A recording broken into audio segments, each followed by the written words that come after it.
Hello everyone, my name is Lauren. Welcome to Tippecanoe County's Mini 4-H Camp.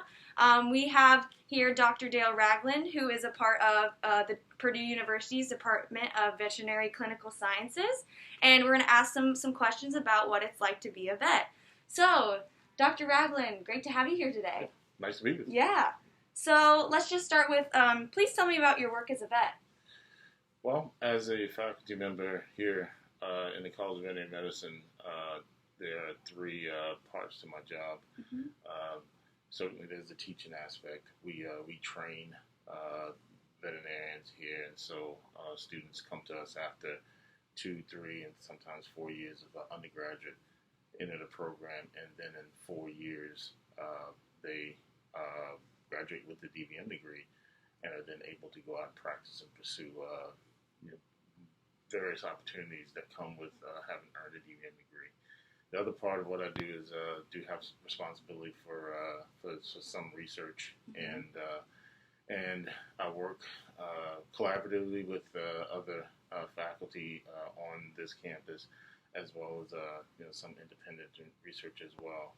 And then the third part of what it is that I do here at the university is service. Mm-hmm. So we have clients that we see typically monthly. Mm-hmm. Because of the production medicine aspect of what it is that I do, we have to have these relationships with our clients. Yeah. If we don't form these relationships, then things like being able to provide them medications to be able to treat their animals and other services that they'll require from us become difficult, Yeah. to deliver. And so we have to have knowledge of the animals, and that means that we can't get away with say seeing them once a year, Mm-hmm. kind of thing. Mm-hmm. So we will visit our clients monthly. Yeah. And then the other thing about that relationship is, again, we're trained in veterinarians, and so being able to take our students to these farms, Mm-hmm. the farm serves as a laboratory. Yeah. So they're able to get what amounts to some real-time experience while they're in vet school, and kind of get to see up close what some of the challenges are Mm-hmm. with livestock production and everything that kind of goes into maintaining acceptable animal health. Yeah, very cool. So it sounds like there's a teaching aspect with vets, a service aspect, Yeah. and also a collaborative aspect with other people. Yeah. Yeah, very cool. So what's a typical workday for you like as a vet? Well, it varies. Mm-hmm. There are days where, especially this time of year with the affiliation with 4-H, because we have clients that are purchasing sometimes multiple animals from different sources, and then they bring them together, and usually that's a recipe for disease. Mm-hmm. And so it will vary from day to day. Some days we're out looking at and treating 4-H pigs. There are some days where we're going to what is large commercial farms. More or less what we're doing on those days are troubleshooting. We're there looking for problems that could very well get in the way of maintaining an acceptable level of health, and create issues with animals being able to stay healthy, grow, and reach market weight, and eventually be sold. Then when school's in session, combination of teaching and like I said, the research aspect. And so it just depends on the day. Yeah, that's awesome. It sounds like every day is different. Yeah. Very cool, very cool. So as a vet, do you more often work individually or as part of a team? There is a veterinary nurse that has worked with me for several years now. So when we have heavy days, I usually try to schedule those around when she's available, because she comes with a swine background herself. Her, as a matter of fact, her father is the manager of a large swine farm over in White County, and so she comes with a fair amount of experience. And so, depending on what it is that we have to do, I know I can rely on her to be able to jump in and help get things done. So it'll vary again. Yeah. She works part-time, and so there are some days. There are days, Saturdays and Sundays, where If I have to schedule a farm trip, I will do that as well. The folks work, Mm-hmm. And if the best day to for me to come and have a look at things or address a problem is the weekend, then I'm prepared to do that as well. So a little bit of both. Yeah, a little bit of both. Very cool. So, what's your favorite thing about being a vet? I'd say probably just being able to help my clients. Mm-hmm.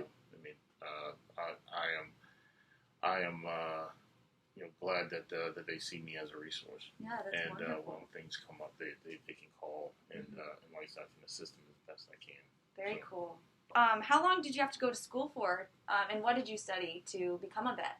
So one of the things that we're doing here at Purdue, because of the cost of the education, there's been a movement to try and expedite the time that it takes to get the degree, and so there has to be that undergraduate component of preparation to eventually enter vet school. And one of the things that Purdue is doing is there's a program called the Veterinary Scholars Program, where a student can qualify for admission to vet school in high school based on their grades and SAT scores.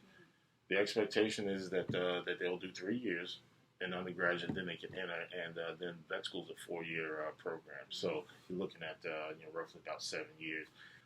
For me, I studied laboratory animal science. So there's traditional animal science, and then there's laboratory animal science, where the focus was on animals that are housed and used in research settings, and that was a 4-year program. And then vet school for me was 4 years as well. Degrees like animal science, biology. We've had students that have come to Purdue with degrees in biomedical engineering. Okay. We've had students that have what we call non-traditional students. Young man was a lawyer, decided he wanted to go to vet school.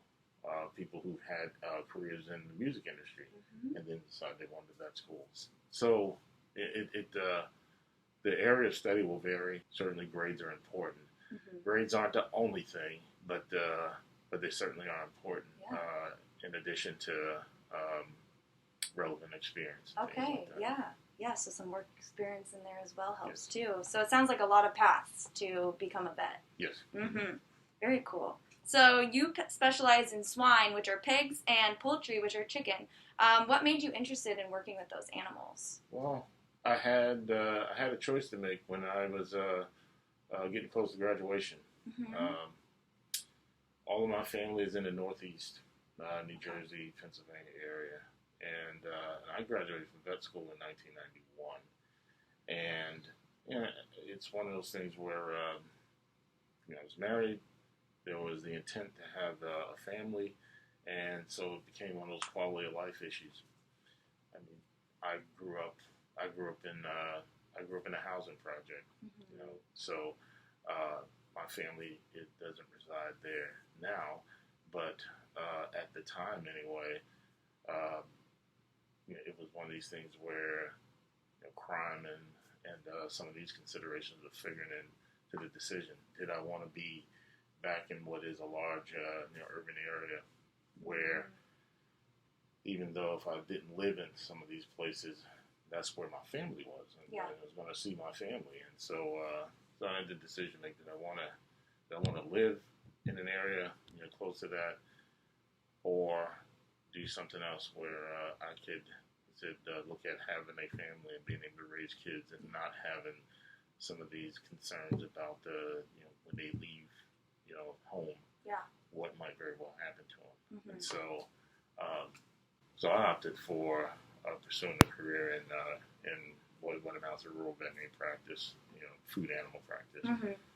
Which if you're going to work with food animals, you're not going to find very many of them in the metropolitan area. No.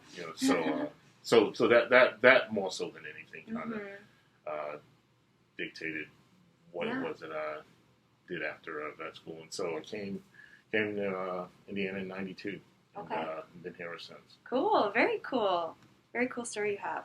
So, how do you see professions in animal healthcare and well-being being like in the next 5 to 10 years? And also, are there any new cool technology being used? Well, yeah, it's from a technology standpoint. So as far as swine are concerned, there's a movement to try and utilize more electronic technology in, say, these large buildings where they have pigs that they're raising to market weight, finishing facilities and that sort of thing, where they're trying to do more to monitor animal health. Like there's discussions about putting microphones in buildings to monitor coughing, and so someone's going to be looking at the number of coughs on a computer, be it per hour, per day, or what have you, to get some idea as to whether there might very well be something brewing in that building that might be trying to blow up. Do you need to then go in and either look for and treat animals individually, or put something in the water, or put something in the feed to try and suppress that. So the technology is going to get better, and at some point in time, we might very well be that you're the veterinarian working with a large integrator that you can sit at your computer and pull up a room, and someone tell you, Doc, here's where I think the problem is. Here's what's going on based on what we've been monitoring. What have you. Yeah. So that's taking place right now. Very cool. So some aspects of animal health in general is apt to change. Good.